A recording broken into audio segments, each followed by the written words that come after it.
साध्य नहीं है हमारे लिए। हम दशरथ के आज्ञाकारी ठुकराते साम्राज्य हैं।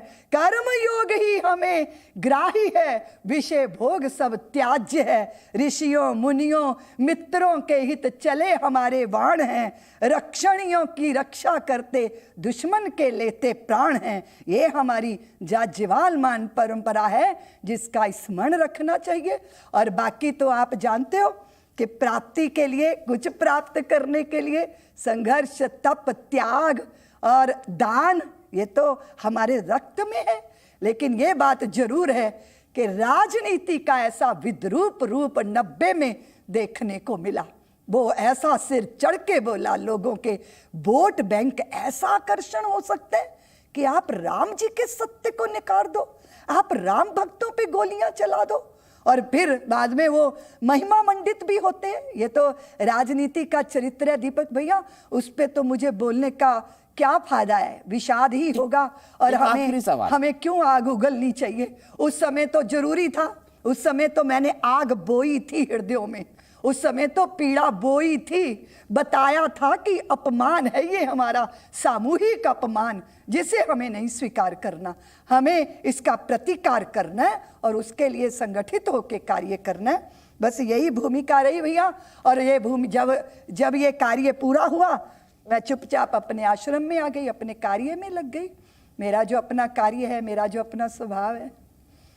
आखिरी चीज जानना चाहूंगा, अभी भी थोड़ी थोड़ी राजनीति तो हो रही है, समाज बदला है, परिवर्तन हुआ है, सुप्रीम कोर्ट का फैसला आया है, पूरे देश ने नहीं दुनिया ने एक्सेप्ट किया है, फिर भी राजनीति हो रही है, कह रहे हैं कि बीजेपी आरएसएस का फंक्शन है। आखिरी कमेंट आपसे इसी पर चाहूंगा।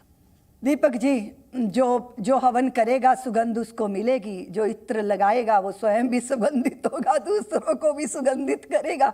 जो राम जी के पक्षधर होके राम रथ लेके निकल गए, उन्हें तो प्रसाद मिलेगा। तो फिर तकलीफ क्यों हो रही है ना, फिर पेट में दर्द क्यों हो रहा है? क्योंकि आपके पास भी अवसर था, बहुत वर्ष थे, आप उन वर्षों में क्यों नहीं स्वीकार किया? आप तो राम जी के अस्तित्व पे पर प्रश्न चिन्ह खड़े कर रहे थे। और जिन्होंने जन भावना को समझा, लोक हित को समझा, लोक भावना को समझा, पक्षधर बन के संघर्ष में साथ आके खड़े हो गए, उनको प्रसाद मिला और निश्चित रूप से मिलना चाहिए। क्यों आप राजनीति राम जी को गाली दे के करोगे और कोई राम जी की जय जयकार करके करेगा? तो जनता तो उसी के साथ खड़ी होगी, क्योंकि राम जी हमारा प्राण है, हमारा सर्वस्व है, हमारी मति, हमारी गति और हमारी मुक्ति। और मुक्ति के बाद की भी कोई मुक्ति होगी तो वो राम जी ही है। हमारी पीड़ा का शमन राम जी, हमारे उत्सव का स्वर राम जी, हमारा प्रथम स्मित राम जी और हमारा रुदन राम जी, हमारी प्रथम गोद राम जी और हमारी अंतिम शैया राम जी।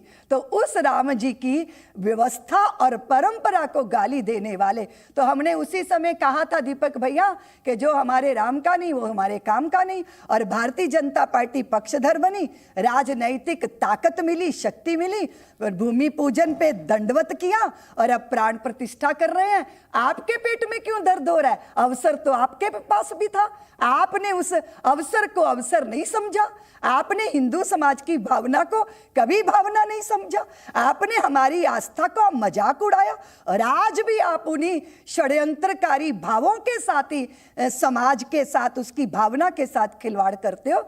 तो निश्चित रूप से अगर राजनैतिक कोई लाभ मिल भी रहा है, हाँ मिला है, मिलेगा। मैंने तो पहले ही कहा था कि लोकसभा बसंती चोला पहन के जिस दिन आएगी, गली गली मेरे भारत की वृंदावन बन जाएगी। भारत की है राम आत्मा, प्राणों से भी प्यारा है, कहो गर्व से हम हिंदू हैं, हिंदुस्तान हमारा है। हमें राजनीति यहाँ भगवा ही चलेगा, यहाँ राम की परंपरा ही पुष्पित पल्लवित होगी, क्योंकि वही हमारी जड़ है। और दीपक भैया, मैं आखिरी बात कहती हूँ, सनातनी कोई अमर बेल नहीं है, किसी के पेड़ पे लिपट जाएं और उसका रस चूस के जिंदा रहें अपनी जड़ के बिना। हम तो स्वयं एक वट वृक्ष हैं, विशाल वट वृक्ष, जितना दिखते हैं उससे दुगना हम आंतरिक रूप से हमारा अस्तित्व, हमारी भावना और हमारा विचार है। इसलिए हम अपनी जड़ों के साथ जुड़कर ही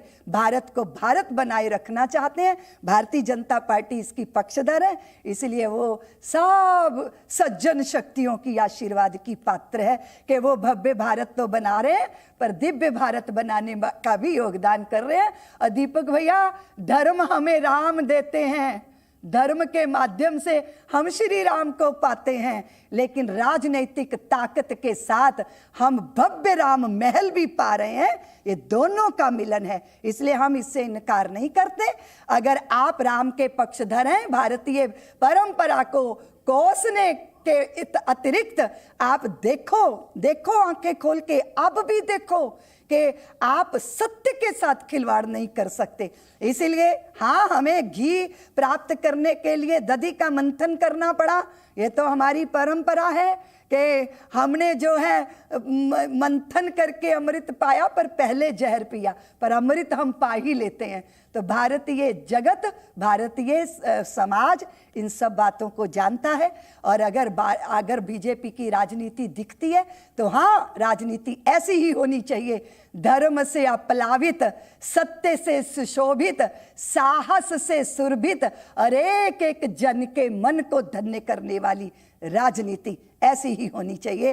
और भारत भारत बना रहे, परंपरा का सम्मान हो, त्याग, तपस्या, तितिक्षा हमारी संतानों के चित्त में सौंपी जाए। और फिर एक बात और है भैया, शैशव में हम गिन सिंहों के दांत अनेकों बार हंसे, यौवन में हम शूर्पणखाओं और उर्वशियों में नहीं फंसे, हम आचार्यवर वशिष्ठ के चेले नहीं राज्य पे मरते हैं, अग्रज कीले चरण पादुका 14 वर्ष गुजरते हैं। इसलिए सत्ता साधन हो सकती है, साध्य नहीं हो सकती।